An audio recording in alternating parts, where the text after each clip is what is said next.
French forces.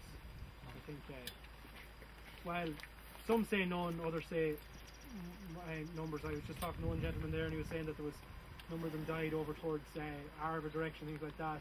A little bit more slightly to the east, and they would have undertaken a left flanking manoeuvre to try and capture the French forces here under General Humbert.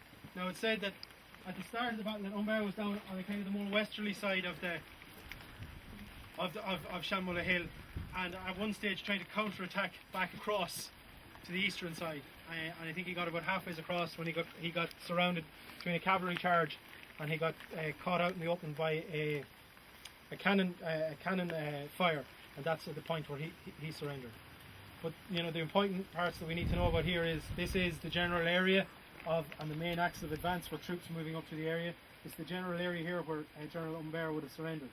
Now there are a number of what to Bannalee.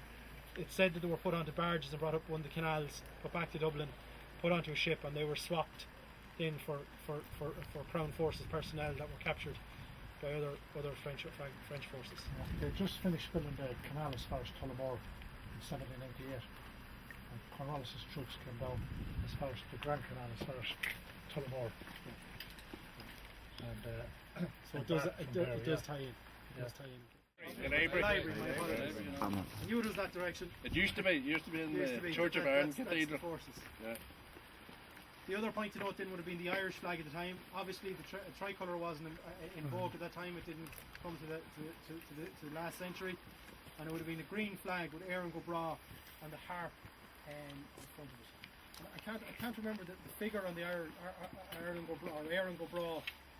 I can't remember what Irish figure that is. It's associated. The only reason it comes in, that's on the cap badge or on the collar badges for some of the artillery guys. I think it's some of the saints. There is a connection, anything like that. And obviously the Irish Defence Forces and the artillery regiments used to be housed in a barracks in Kildare called McGee Barracks. So there is quite a connection there with Gunner McGee and artillery and the Defence Forces there. And I believe actually even the pikes at the time could have been even longer again. And the formations, as we said, they would have formed up shoulder to shoulder.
Very good.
just small privilege doing it. I said, what have I in short little new? Like tomorrow, shop taking up a hat. It's a great privilege for our little group from ARMAGH to be here.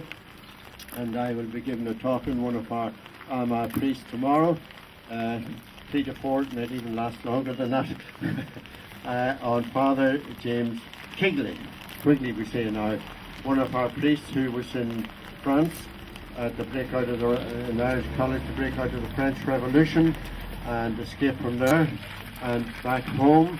And he came from that district between Armagh and Portadown, which saw a lot of sectarian troubles over the years. But he did a lot of work for reconciliation, made a great advancement to try and ease situations, became a great friend of the Presbyterians. As you already said, the North played a big part, of course, the Battle of Ballinamuck, and he was a great friend of the Covenanters there, who were in that rising of 1798. And when all the arrests happened and a younger crowd had to take over after General Lake's terrible arrests and burnings, so he went with Arthur O'Connor over to France to try and see what was happening there, because Wolfe Tone was there and they were wondering what was happening, because after the failure to come off at Bantry, and it was a great urgency, and he went then with Arthur O'Connor, and he had already formed a strong liaison with the, and you may never have heard of them, the United Englishmen, the United Britons.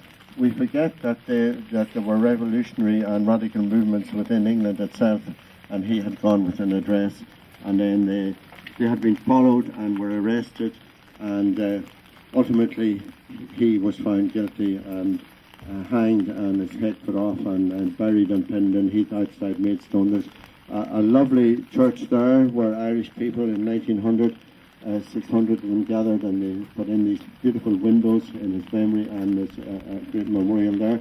But I'll be going into details because it's a very fascinating background and story of Father James Quigley, and we've already had a few monuments opened in recent years to him. And I'm just reminded, I wrote a few articles. I was chaplain of Armagh prison for 19 years, and I was very interested to see in the Belfast newsletter in 1792 about this Lieutenant John Lindley St. Ledger being arrested for embezzling gunpowder and for passing the United Irish Oath amongst his soldiers. His father was Colonel Barry St. Ledger, who was head of the English Army in Canada, but the Irishness came out in Ledger. The St. Ledgers had, even in central Ireland here, had been a long time in Ireland, and this Irishness came out in him, and he was put into Armagh jail, and then he was brought to prison. There was, just as the English had done over the years, right up in Tyrone time with the Maidstone in the north, they had a prison ship there, and ultimately he was transported to Australia, and he was in Norfolk Island. I went to visit the gift from Norfolk Island in Australia and went to the United States. So I'm trying to find out what happened to him there. And just where I was born myself in South Armagh, I got interested in a story. I saw a few lines about it, but I was able to find a lot about it afterwards, of Thomas Birch, Presbyterian from South Armagh, who was a leader in South Armagh in the United Irishmen. And when he was coming in, he was arrested by the Dublin militia and brought by the road. The people gathered on the hills all around, and the soldiers, thinking that he might escape, put him to death along the road. And so I wrote this up in great detail, and I went out into this South Armagh where descendants of this Presbyterian were, and the old house and remains was now a bar, was still there, and they were so delighted because the tradition had remained in the family. Later on and after years, during the 19th century, their family used to be beaten up at fair days, and that because of the United Nations. So I says to him, well, here's a copy of the article. He says, can you give me 100 copies? I said to him, because we have a lot of relatives in the United States, and we're all still proud. And these are Presbyterians from South Armagh. So there are many, many stories, and you have them here, and I'll stop here because it won't be long. You're the man, I'm not the- Okay, next on our event is a guided tour of Ballinamuck.